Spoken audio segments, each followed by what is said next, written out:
What's good? Thank you for tuning into this month's 520 Collective Podcast, where we're talking with BlackLiq. He's a radio host in Richmond, Virginia. He's going to explain to us why it is that radio is not dead. In fact, it still plays a major role in today's music industry, as well as if you're doing this for the culture, how are you going to do it if you don't understand what your culture is in the first place? All that and more coming up on this episode. Let's go. Message heavy, don't prime show, they not ready. Race against the time like four wheels and hands ready. Keep it steady, beat it hard and they barely give them ears to hear the truth in the light. Throw confetti, message heavy, don't prime show, they not ready. Race against the time like four wheels and hands ready. Keep it steady, beat it hard and they barely give them ears to hear the truth in the light. Throw confetti, just a flip of the watch, it's game time. Game time, flip of the watch, it's game time. Game time, just a flip of the watch, it's game time. Game time, 20. Flip of the watch, it's game time. Game time. Just a flip of the watch, it's game time. 20 flip of the watch, it's game time. 5 just a flip of the watch, it's game time. 520 flip of the watch, it's game time. 520. 520 Collective. Listen every day or get robbed. I'm kidding. What's up, and welcome to the 520 Collective Podcast, where music meets ministry and the indie artist takes center stage. I'm Eric Boston. Hit me up on Twitter at EricBoston3. And with me is my guy Zero for Hire. What's up, dude? Broadcasting live from the windy, rainy state of Michigan. Yeah, man. I mean, is that all? It's just windy and rainy? There's nothing else That's happening? all it's been for like 3 weeks. That's sad, man. That's sad. It's ridiculous. So how you been, dude? It's been a month. It has been a month. It's been quite a month. I've been good. We've got some... the girls are always doing projects and stuff, and we're doing a lot of renovations around the house. So it's been a lot of changes, but it's a good changes, you know. Yeah. So some changes around these parts with 520 as well. I mean, I know last month we talked about kind of a state of the union and where some things were, and I think as a team, kind of behind the scenes, we've been doing. We've just been diving into that a little bit more. So I'm excited though for kind of the direction it feels like we're being led right now, man. I think there's some cool stuff potentially coming up for us. I mean, how do you feel about that? I feel like 520 is getting a good amount of attention. I'm just excited to see how that unfolds. It's surprising, it seems effortless, and I know you put in the work, but just to watch these doors open, it's an exciting time right now. Yeah, man. And I'm being vague on purpose. That's fine. It's fine.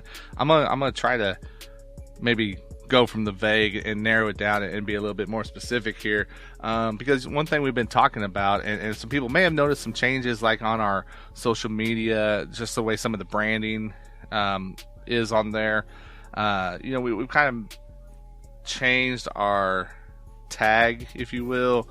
You may see indie Christian culture on there now, and that's because we're being very intentional. I think we're being kind of led down this path of how can we really highlight and support people that are doing stuff for the indie Christian culture.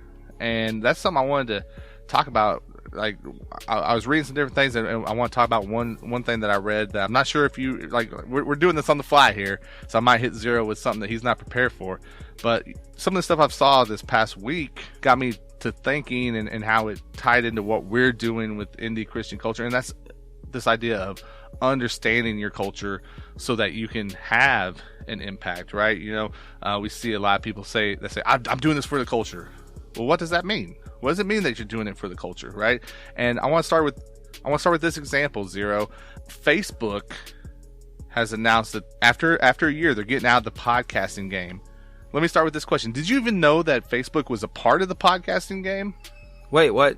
They had a podcast, or they were host? What are you talking about? So a year ago, now I'm embarrassed that I don't know about this. Right? I know. I wanted to catch you off guard, dude. See if I could trip you up here a little bit. So there's several articles. The one I was looking at was from TechCrunch.com, and so about a year ago, Facebook, saw everything that was happening with audio, right? With podcasts and like with Clubhouse, and they started implementing their own versions of this stuff, right? And so they had like they Facebook. did? Yeah. I see. No one knew, But was that when they had like chat rooms during the pandemic, or I'm sorry, during the government lockdowns?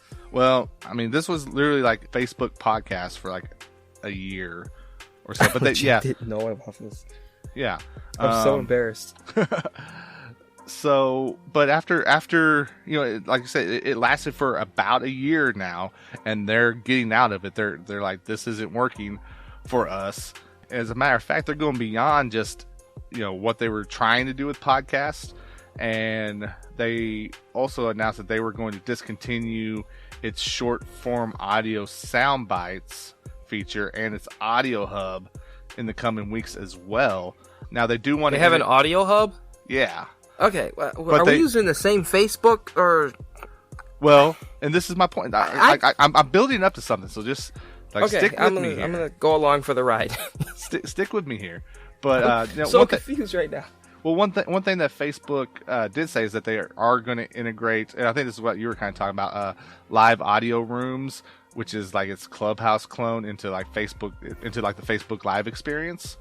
So they're still trying to do some stuff, but here's my thing: Facebook just deciding that, oh well, so and so's doing this with podcasts, and we see these guys doing podcasts. We need to do podcasts, right? I think that's kind of how it went down from what I've been reading.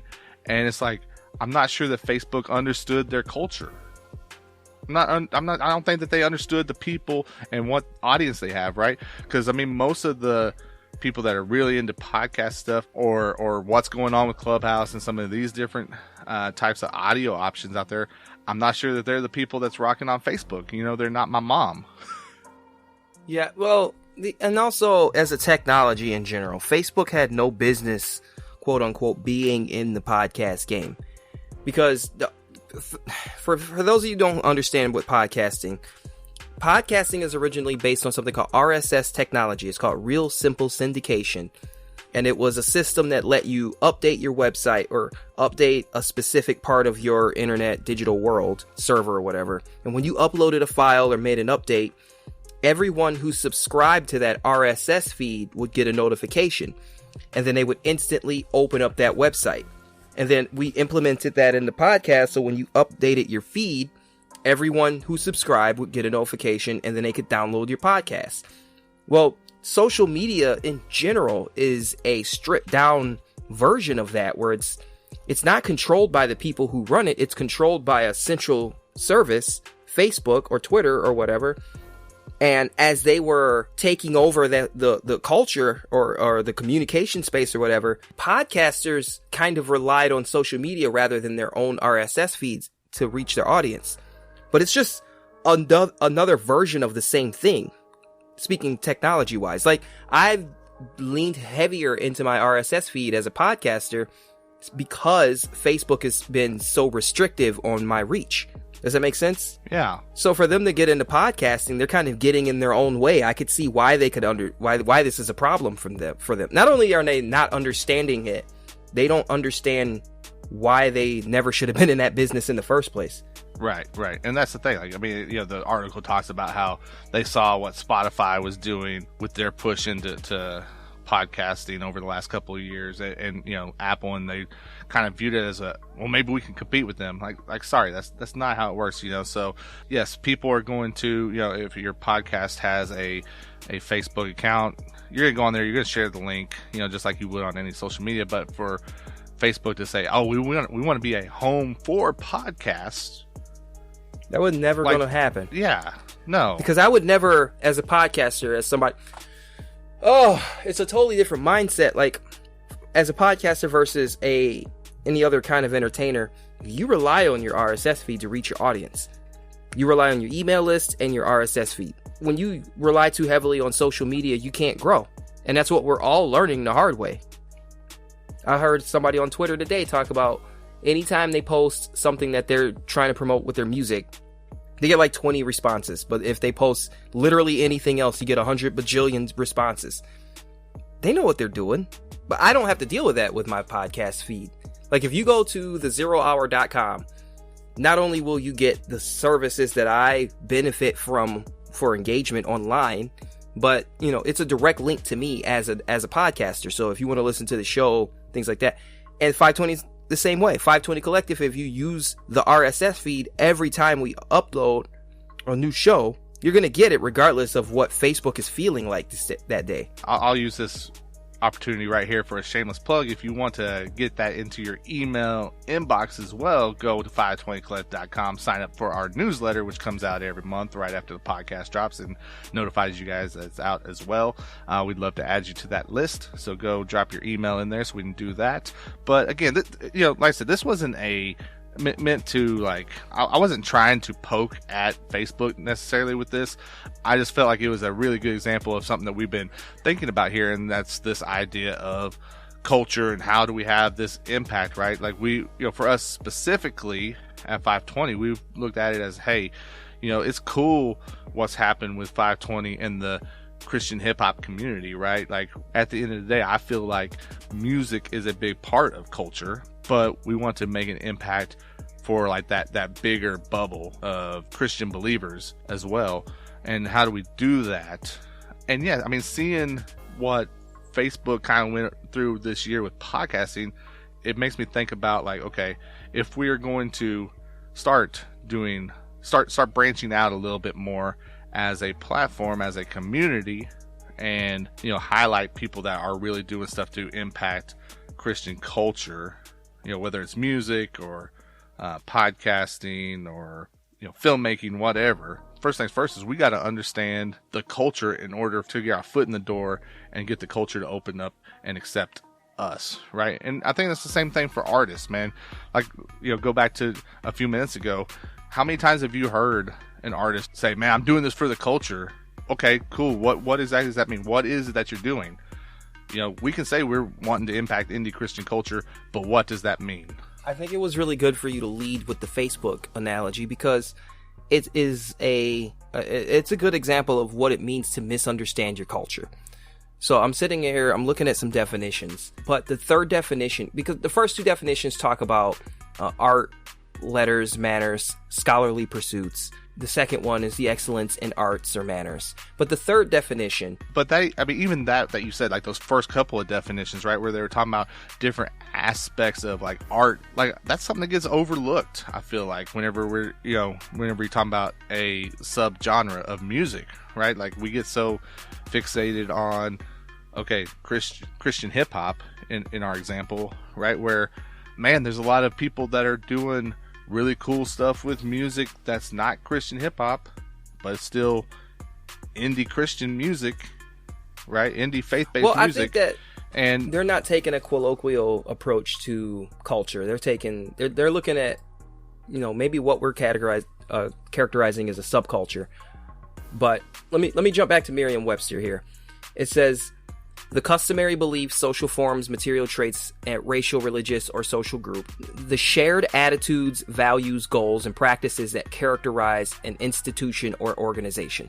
That's what I was more going for in terms of meaning. Of like, if Facebook misunderstands the attitudes, the values, the goals, really the perception that it holds with the people, it misunderstands its own culture. So like for them to be trying to compete with Spotify, you go to Spotify to listen to stuff. At first it was music, and Spotify was like, well, we could open that up to podcasts. That makes sense for us. People come here to listen for stuff. You don't go to Facebook for that. That's why I was surprised that they even attempted, because you go to Facebook to post pictures of your dog and your baby. When you're finding your place in the culture, you have to become the thing that people think of when they mention a generic version of whatever that subculture is. So think about McDonald's or Burger King. When somebody says, hey, you want to go get a burger? Like, the first thing that comes to mind is either McDonald's or Burger King, because that's just like the top fast food chain, or the local burger joint around the corner. That's what they're famous for, is their burgers. Now, if all of a sudden they want to get into the taco game, that would just be weird. And Facebook was doing the same thing. I'm bringing all that to say, with Christian artists, I think they misunderstand their place among the people. People come to us when they're in the mood for religion. If they're in the mood for hard trap music, they're not looking for religion. If they're in the mood for porn and drugs, they're not looking for religion. And they have this like naive idea that they're going to infiltrate the culture.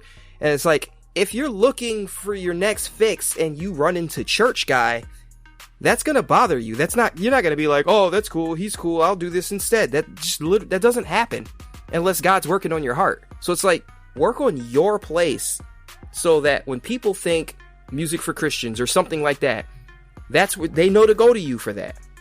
That's your place in the culture. But if you're trying to be Facebook and you'll be all things to everybody, then you just don't mean anything to anyone. And people ultimately will assign you a place in the culture. And you don't want that. Yeah. And I think, just to kind of build off of that too, we also have kind of lost sight of the fact that making some noise inside of the Christian hip hop bubble, that's not the culture either, right? It really isn't. It's a culture for other Christian hip hop artists. That's who's interested in Christian hip hop right now. But the Christian hip hop bubble exists inside this bigger bubble of Christian culture. And while we may not be necessarily making like decisions or setting new standards for that bigger bubble, we're still missing out on an opportunity to have an impact and have a voice within it if we're just focused on this sphere that we feel good in. Does that make sense? Yeah, if you're trying to impress other people within your subculture, I think you're probably not focusing on the right thing. Like I said, with advertising for burgers, McDonald's isn't trying to impress the other restaurants. They don't even have the best burger. That's just what people know. Like they say burger, McDonald's, that's it. That's what they know because they just market themselves to normal people. And if the Christian artist markets himself to the Christian that's not a musician, then people will say Christian music. Oh, that's why every time when I go to a new church and I say I'm a Christian rapper or I like Christian rap, they say, have you ever heard of Toby Mac? Like, that is not the first thing you're supposed to think about when it comes to Christian rap. But like, for some reason, literally every time I go to a new church, they go, have you, like it's a secret, like they're discovering something, like, like they got this secret thing I never heard. Have you ever heard of Toby Mac? Have you ever heard of Lecrae? It's like, yeah, that was cool in 2017. Like, I listened to him. They've been assigned, like, this is Christian rap. And, like, other Christian artists have failed to, I guess, in a way, condescend to their level because, like I always say, I think it's become way too esoteric. It's like an inside joke for all these cool kids that get it. But, like, we need to be making it understandable and accessible and targeting the normal Christians who aren't musicians. And if you can win them... But even on top of that, well, I'm just saying, even on top of that, like, if you start thinking about, these individual spheres inside the bigger sphere, right? So if you've got indie rock as a one of the smaller spheres, right? And whatever, like I said, go back to, just anyone that you want to throw out there as far as like on the creative level, right? Whether it's podcasters, filmmakers, whatever, right? Creatives. They all have their individual bubble, right, within the larger Christian culture. If we can start connecting those smaller bubbles together and we start building overlap, now where it's hard for the Christian hip-hop bubble to maybe have the huge impact that we hope on the Christian culture, if you start connecting these dots, then it becomes a bigger sphere within Christian culture in general, right? And so you talk. What do you mean? Like, how would you act that out a little bit? I'm thinking about it from like some of our conversations and what we've been talking about with 520, right? If we're able to start highlighting someone that is working for a Christian video game developer, we can... Oh, like Joe from Pacaso Studios. Yeah, we can if we talk to someone like that and we bring them in and raise awareness of them within our particular bubble, now our bubble grows a little bit, right? Becomes a little bit bigger. That's a good example. Let's take Joe from Pacaso Studios again. Joe has he recently put out a video where he was reviewing a Christian movie. Because he does games and film. Joe doesn't review film for filmmakers. He doesn't talk about the lenses and the composition and the angles used and the frame rate and stuff like that. That's nerdy crap that only filmmakers care about. He oriented his entire video in such a way that I kind of knew it was for me and the kids. And so the kids were in there, they're watching it, they were engaged in what he was saying. They were entertained by what he was saying. He got those views. And then at the end of the video, they said, hey, can we watch that movie that he was talking about? And like, that's the connection we should be making. He's a YouTuber Yes, he's getting his audience. And then he primed a wide range of people. You had 2 adults and 3 children in the room who were interested in this movie that we never heard of, versus the music reviewer who uses all this like nerdy music talk that only appeals to other musicians. Is that in the realm, the wheelhouse of what you're talking about here? I think so. I think it goes back to this idea. We see it in the mainstream, and when you talk about someone that's like a podcaster, right? You hear this message of you got to niche down, you got to niche down, you got to get, and I get it, I get its purpose, but I think there's also the other side of it where you can take this niching down too far, and you lose touch with these other people that are still have a similar mindset as you, and if you guys build together, you cross audiences, then that sphere of influence grows, right? And that's really what we're looking for, right? Aren't we, when we talk about I'm doing this for the culture and I want to impact the culture, we're talking about I want to put something out here that has a sphere of influence to cause some sort of change. Whatever that change is. I think when we talk about what we're doing with 520, we're seeing some issues, some common issues, that they're not new, but there's like these complaints with the mainstream Christian society in America, right? And we're like, well, what can we do? We can challenge them. Well, let's start. I think that's the biggest problem with the mainstream Christian society or culture in terms of entertainment. Is they're just not being challenged by other people with reason. Like if you put out whatever, and that's the only thing that's there, then you have no reason to like get your game up. Meanwhile, everybody is saying I'm doing this for this culture, and what they really mean is like some subculture that only a few people know about, where you're not really changing lives. You're cool with other people in this subculture, and then they know that you're the Christian version of them. You're one of them, but you also go to church. And that's not changing the culture. Like, changing the culture is... I'll give you another example. When I used to DJ in the nightclubs and stuff, one of the things that separated me from a lot of other DJs, and I'm pretty sure, I hope that this is commonplace now, and I learned this from another DJ who was my mentor, you play to the girls in the club. I don't care. Everybody could be, like, just swole, muscles up to their neck, and angry, and whatever, and they all holding on to their pistols. I'm not playing music for them. I'm playing music for the girls. And then the girls go dance, and then the guys want to dance with the girls, and that's how you get the whole bar involved. It's like a wedding DJ. He plays music that the kids and the adults and grandma can enjoy. Understanding what that means and how to play to... You got to play to the room. But if the room is just like... You can't play to a corner of the room. You have to play to the whole room. Well, and I'm going to throw this question out. I actually posted this in our Twitter community. And if you guys haven't joined that, go to our Twitter account.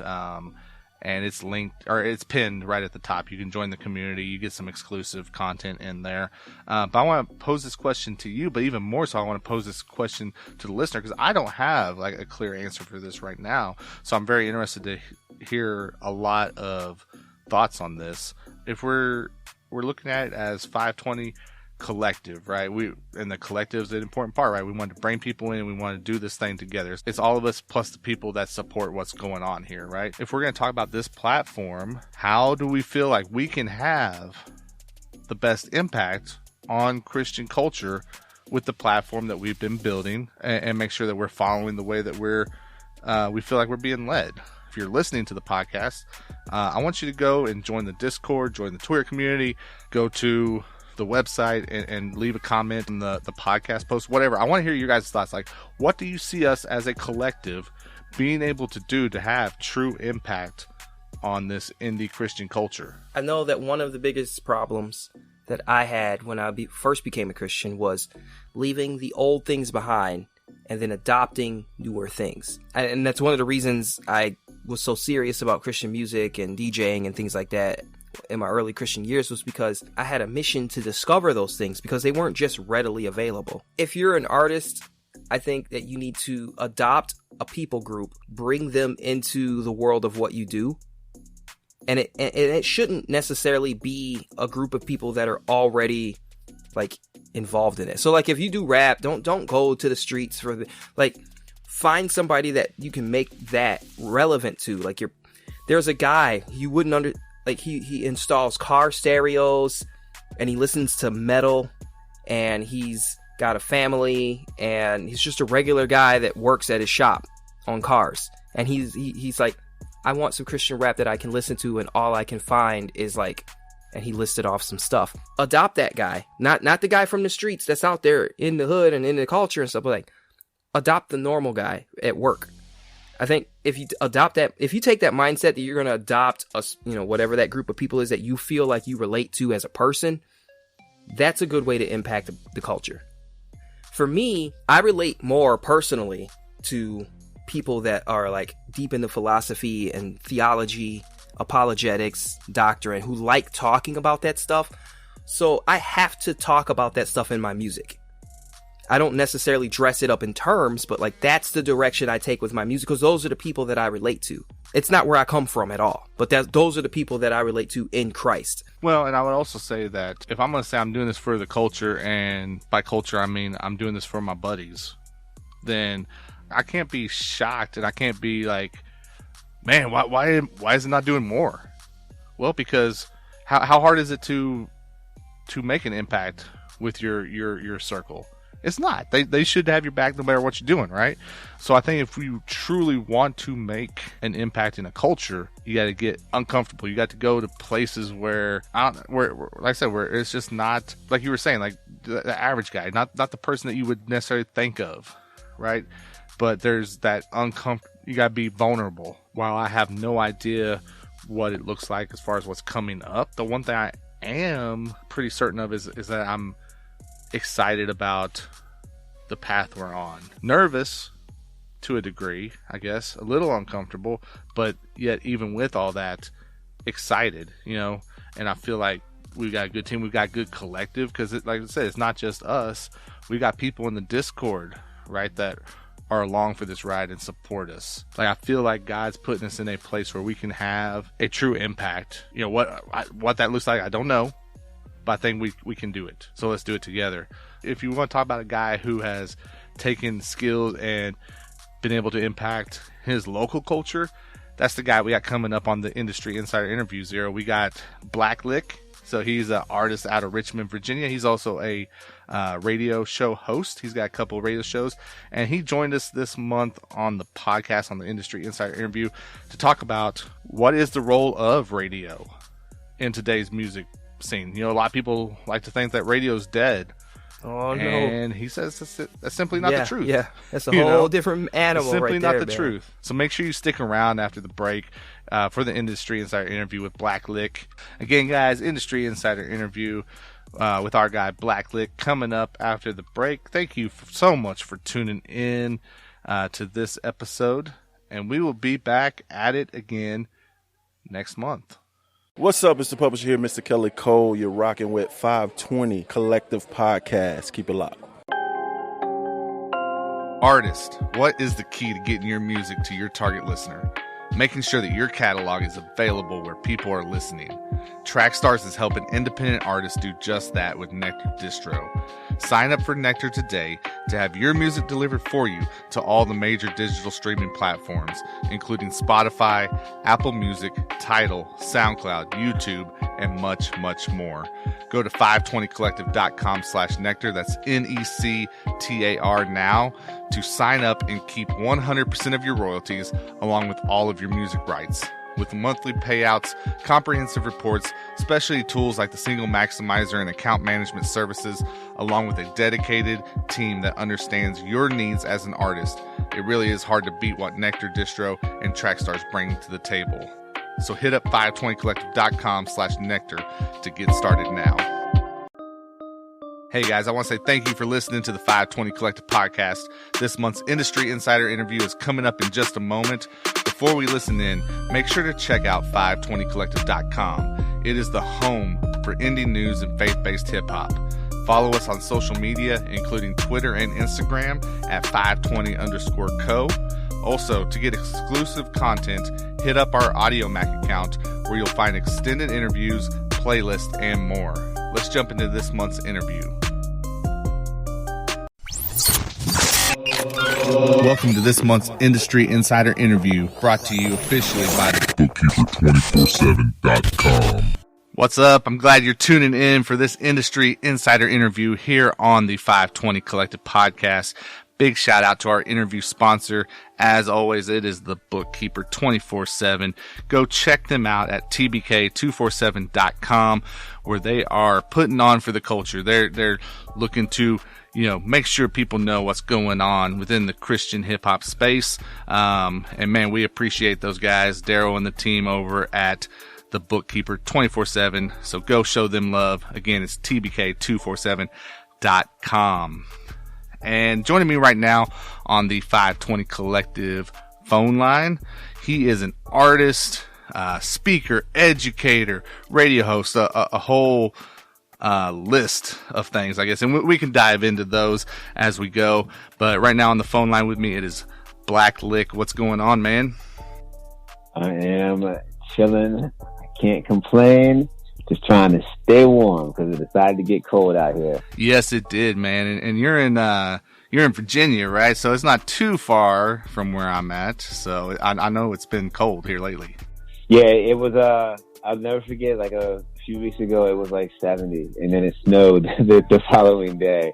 And it has a fluctuations. Like today is the coldest day. It's gonna be a little bit higher tomorrow, but yeah, they definitely got me. And my lab is hood, so I got to make sure I put the heat on and the right number around here. But I'm good, man. I'm good, and it's a privilege to be on here, man, and talk with you. Yeah, man. We're glad you were able to join us, and let's just talk about just like what you've accomplished as an artist, briefly, because I know you've played shows with some of the biggest names in hip hop. Just give the folks a rundown of BlackLiq, the artist, man. Ooh, okay. So this is the A to Z. The BlackLiq story is really about, like I said, saying yes. And what happened is, first, I started out as a guy who would go to shows and I would just freestyle. Anytime, any space that I could get, I'd freestyle. Anytime I showed up, to tell you straight now, I looked bummy. Always mad bummy because I was mad broke.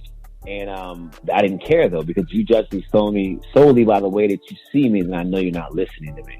So I was always focused on being myself and always putting myself out there. Even if people thought I was in a situation where they looked at me at a disadvantage, they had preconceived notions, I quickly realized that the way that I could finally convince people is by not convincing them, by being. Because if I'm always stepping up to work, then you're going to find out one way or another. And that led to me not only dropping a ridiculous amount of projects, just independently, hand to hand, moving them, whether it was for free or for fee. Over the years, I released in the early phases, probably, I think it was like 15 records, like 15 albums, because I went on this whole thing where when I lost everything, I recorded for 9 months straight. I did 100 songs, and then I broke those all up into albums. And then the next year, every month, I went and I found people, and I moved with the CDs in my pocket, and I burned them. I wrote them by hand, and I passed them out. That drive and work ethic got me recognized by a lot of people just off the strength of like, this dude, whether his music sounds great or not, he's actually, at least he's trying. And in a lot of ways he's doing. And then when I aggressively started performing as well, and I did like 160 shows my first year, because I was just like, I'll rap at any venue. Not like I'm going to go stand on the corner, but like, yo, if there's a show, I'm in there and I'm going to destroy that joint. You put me on first, third, last, or whatever. Once I do my thing, it's mine. And so I took that mentality, and that got me all the way up to the point where I ended up getting the opportunity by saying yes to an earlier opportunity where I was supposed to perform at a SPCA benefit, but it was at the big venue, the National. I took that conversation and I took the opportunity, and I was very, very much into communicating with them. And so they did me a solid. They're like, hey, the National's looking for somebody to go for Snoop.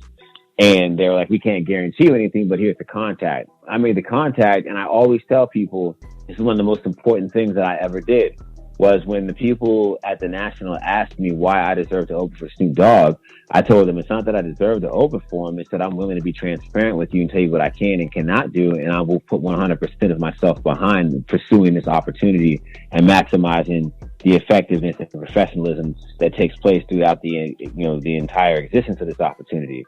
I'm not here to have, I'm here to earn. And when I told them that, they were like, you know what, we're going to give you a chance. And that opportunity came with the problem of having to sell a lot of tickets at a very high price and being on a contract where if I didn't sell them, I'd have to pay a certain amount of money. And I had no money in my pocket. but I worked that in the streets, and that led to me opening up for Snoop again, for Bone Thugs twice. I opened for GMX 3 times, for Fabulous, for Styles P, for Inspector Deck, for Raekwon, Big Pooh. I headlined that venue like 3 or 4 times. And then on the side of that, I also created my own show series that ran for 8 years called Face Melt Friday. And I threw 44 events. 43 were Face Melt. And then there was another one that was like a conclusive event when the venue closed. It's called Strange Matter. And that was the 44th event. And so I learned how to blueprint shows and work shows, both on a giant scale and on a lower scale. And then on top of that, I also, because I couldn't get on the radio in Richmond, despite being an artist who was very much part of Richmond's community and being known as a publication referred to me as a pillar of Richmond's hip hop community, I got on a radio station called WRIR 97.3 FM. And then I also, at the same time, in the same week, got on a show on another station called WDCE 90.1 FM, which is University of Richmond's college station. So I took those 2 shows and I started doing what people wouldn't do for me, because 92.1 and you know, the big iHeart stations, all that, they weren't trying to play somebody like me. And I was like, that's cool. Instead of being resentful, I was like, I'm going to create the opportunity for people just like me who want to be heard and are having a hard time penetrating the esoteric mountain of commercial radio. And I managed to create platforms that were really for artists, and I leveraged those relationships also while writing for publications like RVA Mag, and then also working in public and private schools, teaching off of the premise of my DIY ethos and in my background in hip hop and how I've used hip hop as an element to really just continue to tell my story, and sometimes in its rawest form, sometimes in its most polished form. But I continued to build that, and that led to me playing, you know, big gigs like Soundset Festival where Rhyme Stairs. I ended up landing that. I went to that first as a guest because I landed I just happened to kind of get cool with Slug from Atmosphere, and he and I were talking, and he invited me to come out and check it out. I went as a guest, and then I came back and covered it as a media person, because Rhyme Stairs' story is just like anybody in Richmond trying to build.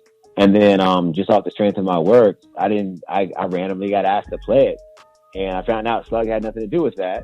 And that was amazing that I was recognized for my work and because I was always servicing their records. I was always pushing. And that led to me doing that, playing Soundset. And Soundset's a festival that has like 50,000 people in attendance. And yeah, I played a pretty big crowd of that. And then I rocked First Avenue, and that was a sold out crowd there. And then I ended up, later on, I ended up getting signed to Strange Famous after, under Sage Francis and all them, after a whole lot of other things that went down in the pandemic happening. But I say all that to say that, like, I never let what wasn't stop me from seeing what is. And that's what's allowed me to continue to make these records and to continue to thrive as an artist who isn't necessarily somebody who pulls the biggest numbers, but I pull the strongest connection, because I've always been told about the power of relationships and the power of communicating. And that's why opportunities like this are awesome, because I get to speak on that in a very candid fashion versus just being like, my album came out, it's on Strange Famous Records, it's called Time is the Price. Yeah, I want you to listen to my album. Yeah, I want you to hear my story, but I want everybody to see how important it is that they tell their story too. And that's really what the summation of my entire career, whether it be the TED Talk or playing a big show or releasing an extremely dope album or getting signed to a label, everything is just about telling your story. And everybody's story is priceless, because nobody else can live your life. So that's BlackLiq. Well, guys, again, joining me on the 520 Collective phone line is BlackLiq. We're loving the conversation right now. And, you know, one thing I want to pick your brain on is radio and how that has changed and why it's still important in today's, you know, music industry, you know, especially for hip hop. I guess, you know, first shout out the stations, man. Like, I think you're involved with a couple of different ones, so give them a shout out.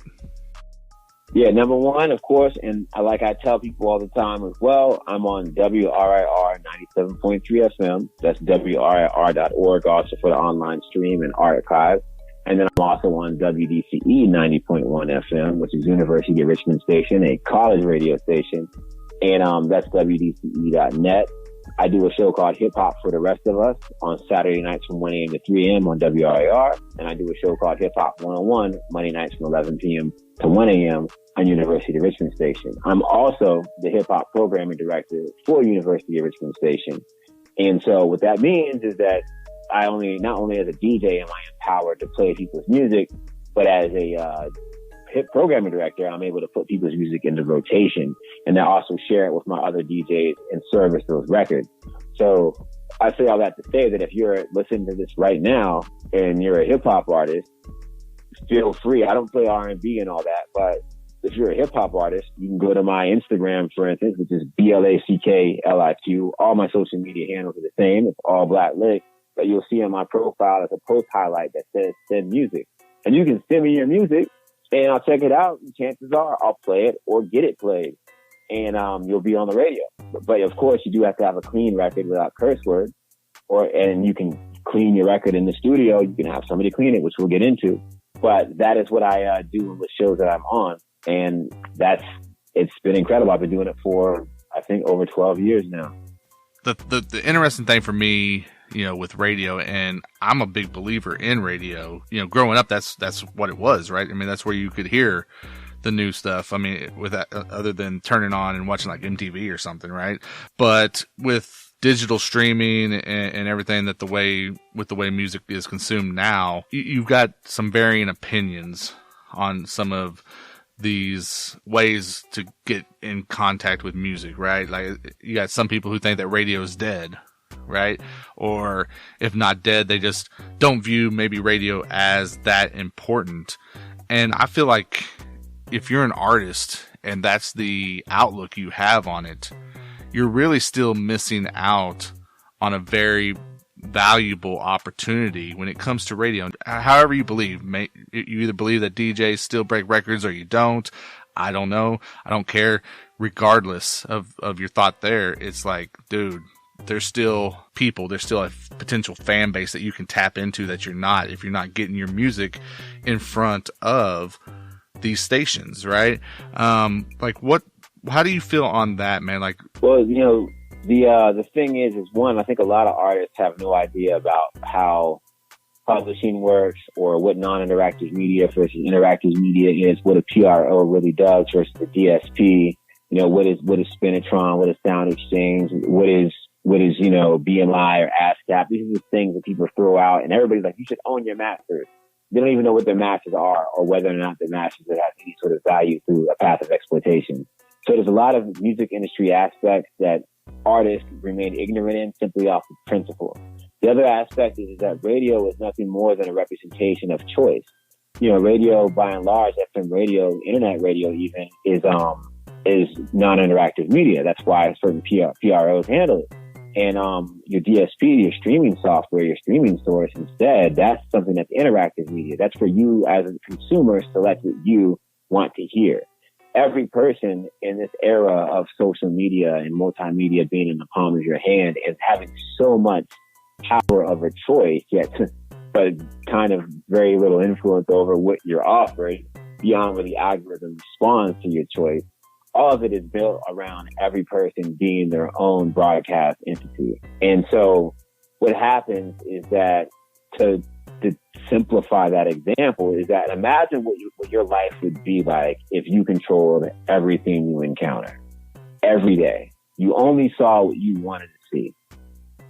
How much would you really know about a culture or about anything, about birds, about food, about any aspect of humanity is limited by the spectrum of living solely by your perspective. And what radio does is it creates a very hard to acquire opportunity for you to be heard next to somebody that you'd never be next to artist wise, and then in the same stride by that consumer. I used to love saying that I'd go from Waka Flocka to Wu-Tang, and I'd make the two blend together and seamlessly transition from one record to the next. And you'd find out that a Wu-Tang fan likes Waka Flocka, and you find out that a Waka Flocka fan likes Wu-Tang. When these are two completely often combating forces of the aspect of hip hop and quote unquote rap. So that in itself is an opportunity that a lot of artists don't get. And also a lot of artists think it's an inevitable thing. It's like, when I get to that level, you should be at that level at this point when you start in the game. You shouldn't be making music that sounds any level of quality less than what's being put out there. Because when you're out here in the game, when you're on a DSP, if your sound quality doesn't sound good, I tell people all the time, if I have to move my the mixer up 5 dBs or up or down on the board to play a record, I'm gonna do that. But 90% of these other DJs are not, because the overall volume of your record determines the whether or not it can consistently blend with somebody else's records at an industry standard, and those standards constantly evolving. But I say again that it comes to choice and people who submit their choice to choose a station. When you're popping on the internet and you're doing all this, you have yet to cross over to the non-interactive media, because those are people who are looking for you. Whereas radio allows you audibly to be seen, and you have a whole new cast of peers who you don't even know. It's literally the opportunity to stand up and stand out in a crowd. And I can't tell you how many times people who I know who would totally crap on the idea of radio, when they hear something on my show that they like, they'll say, yo, who was that?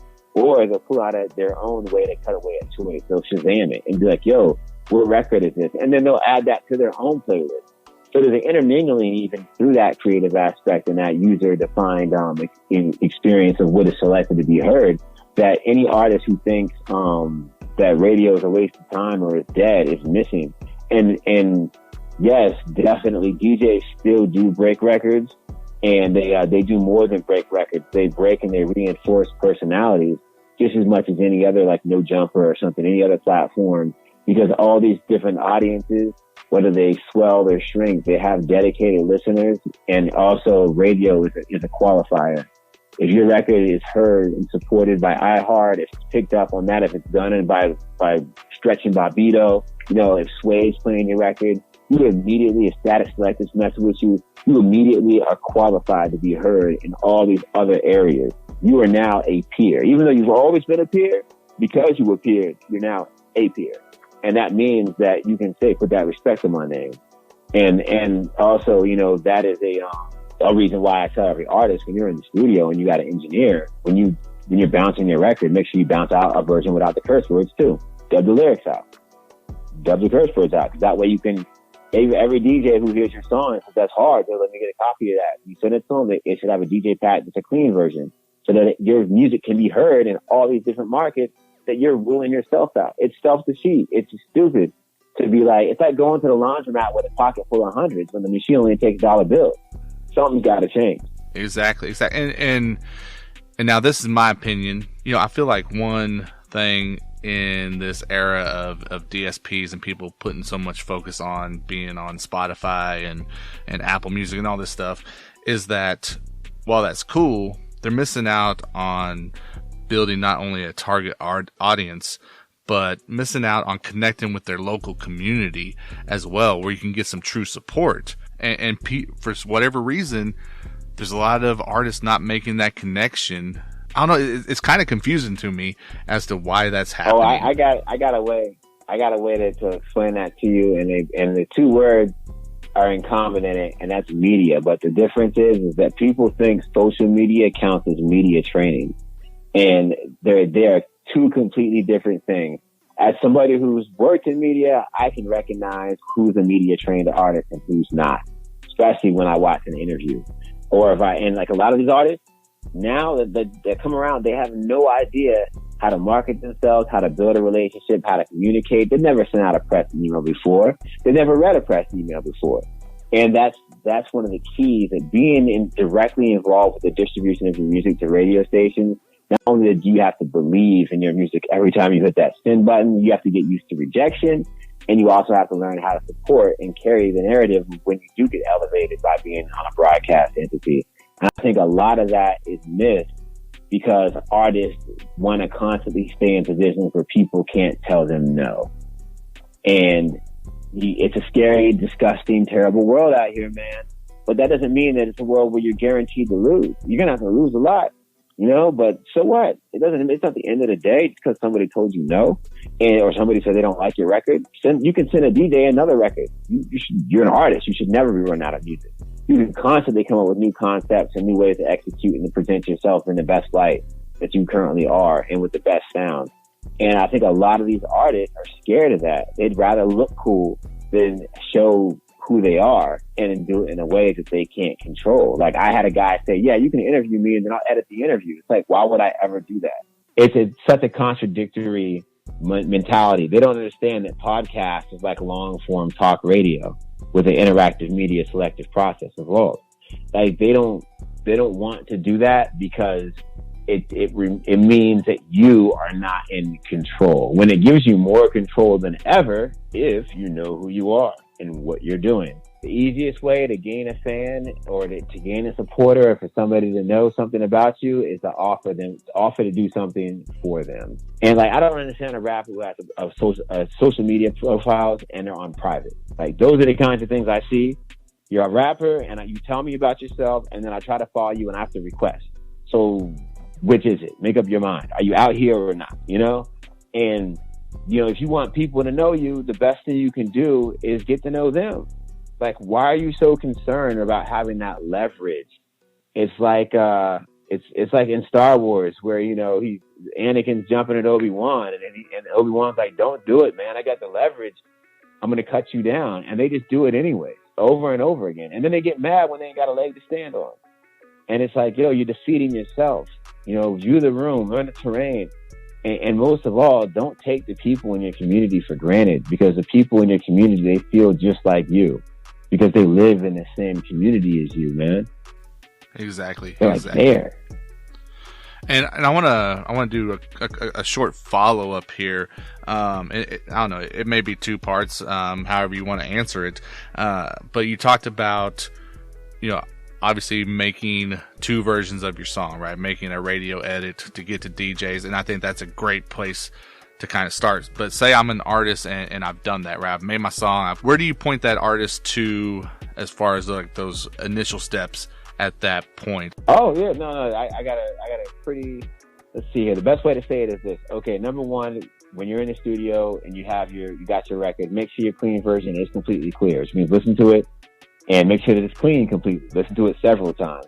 And also, when you get a clean version of your song, listen to it low, because chances are somebody's hearing your music in the background. You want to make sure that it sounds good low.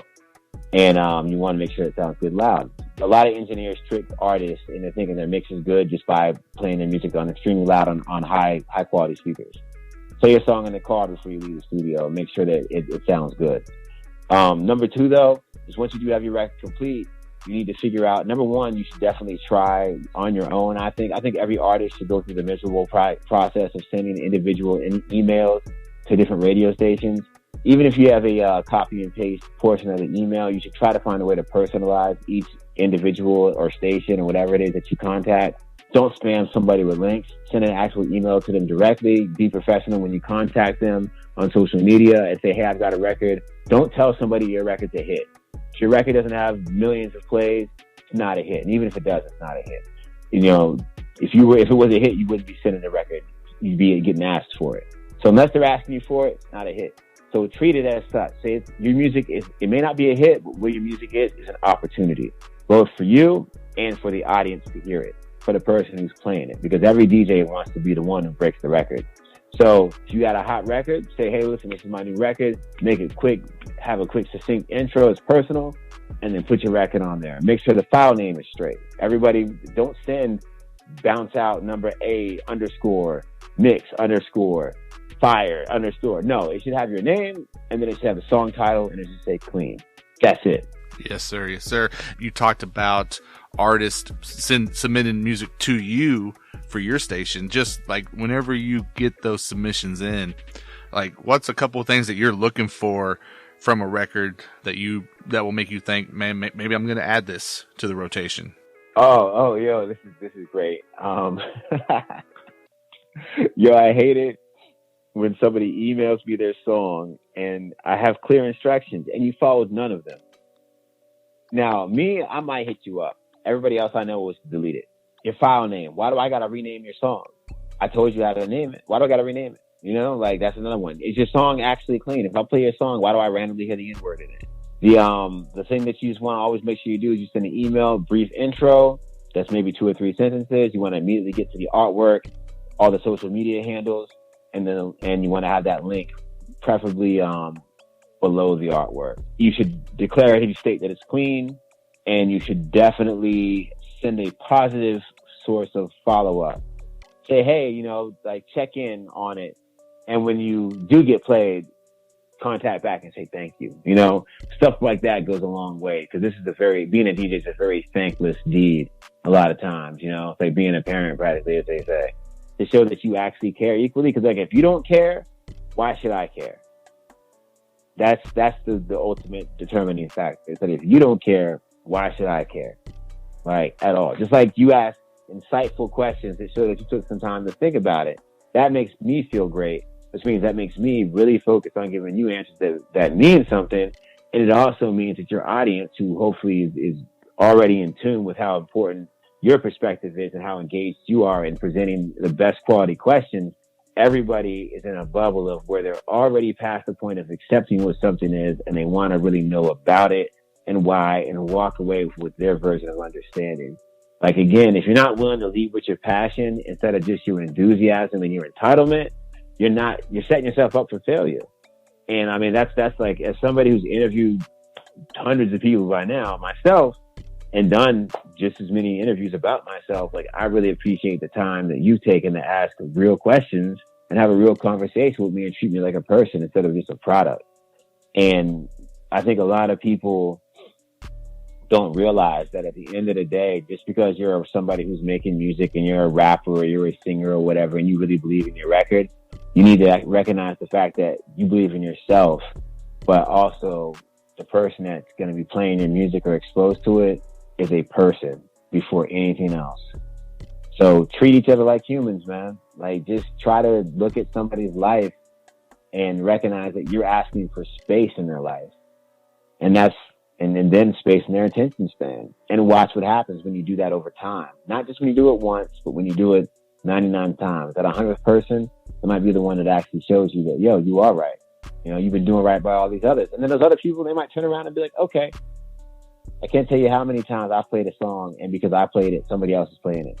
Guys, I hope you're listening to what was just said, because nowhere in there was BlackLiq talking about, a sonic part of your record, right?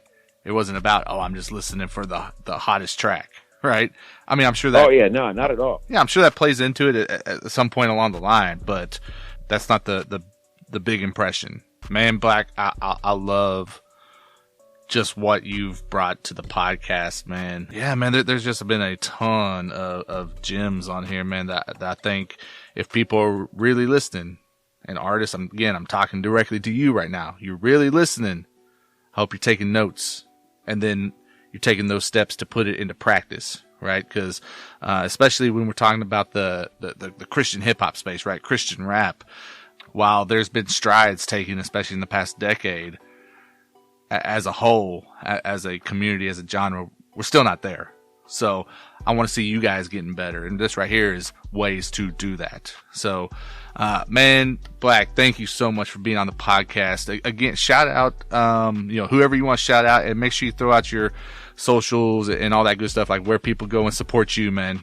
Once again, first off, my social media, it's all the same. Twitter, Facebook, all that. It's BlackLiq, BlackLiq, one word. I do want to say, if you're an artist, hit me up. I'm always down to talk. I'm not going to talk to you on the phone, but I'll definitely talk to you over social media. We can do some DMs or whatever. I'm a big text message person, so I'm not trying to be like, yo, I got leverage. I'm just saying I'm just not a big phone person often. This has been a fantastic, wonderful conversation, by the way, but I'm just not a big phone person.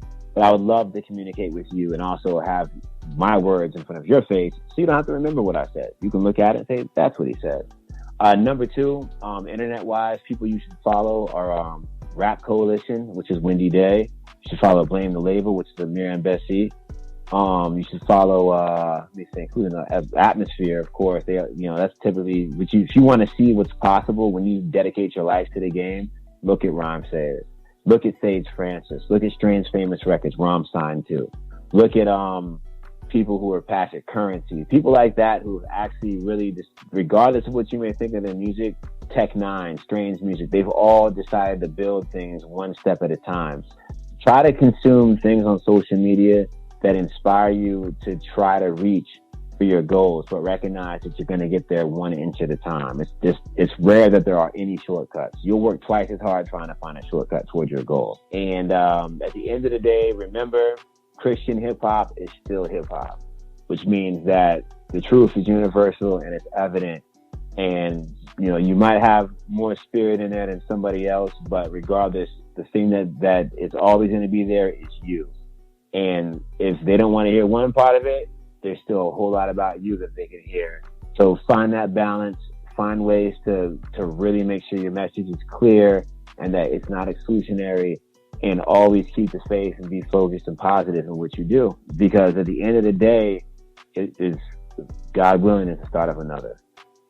And that's an opportunity. And that's it. That's it right there. So, guys, again, we want to give a shout out to all of our episode sponsors, including the Bookkeeper 24/7. Make sure you go check them out at tbk247.com.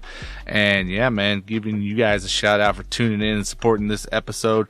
We will catch y'all on the next one.